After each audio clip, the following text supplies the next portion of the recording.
Eve teasing ও শ্লীলতাহানির ঘটনায় চাঁদপুরের শাহরাস্তিতে mobile court আইনের অপব্যবহারের অভিযোগ উঠেছে উপজেলা প্রশাসন ও পুলিশের বিরুদ্ধে। অভিযোগ, নিয়মিত আদালতে বিচারযোগ্য একটি ঘটনায় আইন বহির্ভূতভাবে মোবাইল কোর্ট পরিচালনা করে 4 যুবককে জরিমানা করা হয়। গত 4 মে সন্ধ্যায় শাহরাস্তির চিতৌসুই গ্রামের এক স্কুল ছাত্রী ও তার মা ইভটিজিং এবং শ্লীলতাহানির শিকার হন। স্থানীয়রা 4 যুবককে আটক করে বাজারের একটি দোকানে রাখেন। পরে পুলিশ এসে 4 জনকে থানায় নিয়ে যায়। পরদিন উপজেলা নির্বাহী কর্মকর্তা নাজিয়া হোসেনের নেতৃত্বে মোবাইল কোর্ট বসিয়ে 4 জনকে 50,000 টাকা করে জরিমানা, অনাদায়ে 7 দিনের কারাদণ্ড দেওয়া হয়। লোডশেডিং কিংবা ঘরের বাইরের তীব্র গরমে ওয়ালটন রিচার্জেবল ফ্যান থাকলে থাকবে শুধু বাতাস আর বাতাস।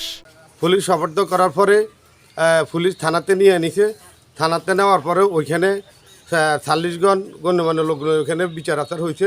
পাশাপাশি তাদের অভিভাবকদের কাছ থেকে ভবিষ্যতে মেয়েটিকে আর উত্ত্যক্ত করা হবে না এবং নিরাপত্তা নিশ্চিতে কাজ করবেন এই মর্মে স্টাম্পের ওপর লিখিত অঙ্গীকার নেওয়া হয়। অঙ্গীকার নেওয়ার পরদিনই ভুক্তভোগী পরিবারটির বাড়িঘরে আগুন দেওয়া হয়। হুমকি দেওয়া হয় মেয়েটিকে ধর্ষণের। এরপর থেকে ভুক্তভোগী মেয়ে ও তার মা সহ পরিবারের সদস্যরা পালিয়ে বেড়াচ্ছেন। আর বকাটেরা এলাকার কিশোর গ্যাংয়ের সদস্য হিসেবে পরিচিত।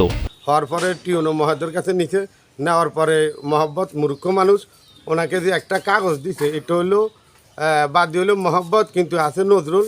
কি নাম দিছে না দিছে এখানে অন্যান্য আসামিদের কোনো মুসলেখা নাই, কিছুই নাই। তো এইভাবে আসামিগুলো ছাড়ে দিছে। পরে গতকাল আসার পরে গতকাল রাত্রে যখন কারেন্ট চলে গেছে ওই মুহূর্তে এর বাড়িটা ফুড়ে গেছে। তবে স্থানীয়দের দাবি, ঘটনাস্থলে কোনো ম্যাজিস্ট্রেট উপস্থিত ছিলেন না।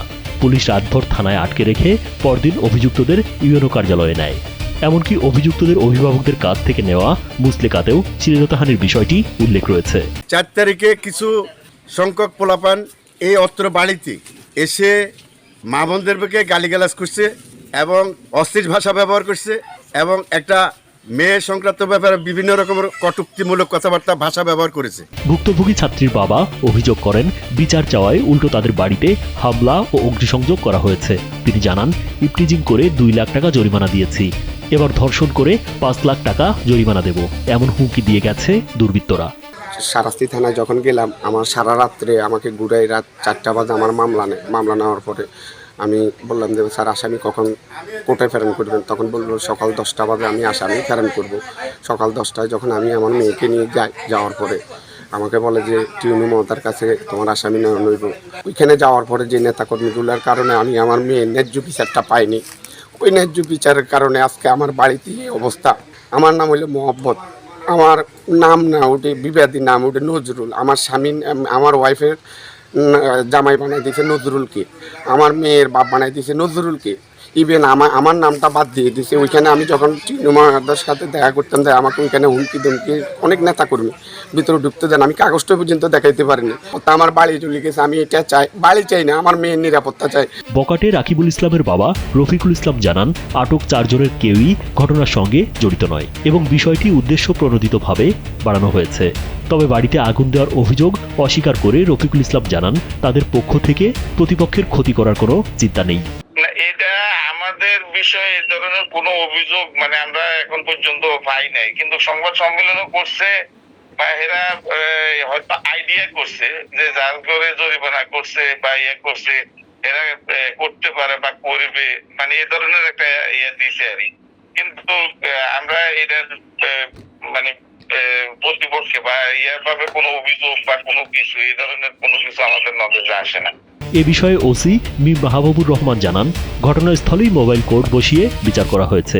এরপর বিস্তারিত জানতে চাইলে তিনি ফোন কেটে দেন। এদিকে ফাঁড়ির এসআই শফিকুর রহমান জানান, জরিমানার টাকা তাৎক্ষণিক দিতে না পারায় তাদের থানায় নেওয়া হয়েছিল, তবে ঘটনাস্থলে কোনো ম্যাজিস্ট্রেট ছিলেন না।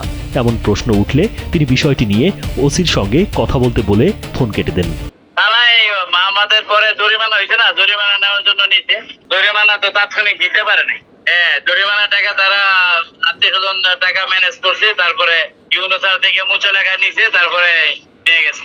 এটা আপনি আমার স্যারের সাথে কথা বলেন। শাহরাস্তির ইউএনও রাজিয়া হোসেন দাবি করেন, মোবাইল কোর্ট নিয়ম অনুযায়ী পরিচালিত হয়েছে, যদিও পরে নেওয়া লিখিত অঙ্গীকারনামাকে তিনি মোবাইল কোর্টের অংশ নয় বলে উল্লেখ করেন। পুলিশও ছিল ঘটনাস্থলে, স্থানীয়ভাবে আমরাও তথ্য পাই, আমরাও ছিলাম। সাজা দেওয়ার পরে ওনাদের যে জেলের রায়টা দেওয়া হয়েছে তো তাদের একটা টাকা সংগ্রহ করার বিষয় ছিল, আর সেটা আদায় করার জন্য যে সময়টুকু ছিল সেখানে কি করা হয়েছে, তো বিচারিক কার্যক্রম শেষ করার পরে সকল পক্ষকে নিয়ে বসে যেন পরবর্তীতে কোনো বিশৃঙ্খলা না করা হয় সেজন্য আমি তাদের কাছ থেকে একটা লিখিত নিয়েছি। আসলে তো আর মোবাইল কোড না, কিন্তু মোবাইল কোড নিয়ম অনুযায়ী হয়েছে। মোবাইল কোড আইন অনুযায়ী ঘটনাস্থলে উপস্থিত হয়ে একজন নির্বাহী ম্যাজিস্ট্রেট বিচার করে শাস্তি আরোপ করতে পারেন, কিন্তু ম্যাজিস্ট্রেট ঘটনাস্থলেই উপস্থিত ছিলেন না। এছাড়া শ্লীলতাহানির অভিযোগের বিচার মোবাইল কোড করতে পারেন না বলে জানান সংশ্লিষ্টরা। রাজীব বিশ্বাস, কালবেলা।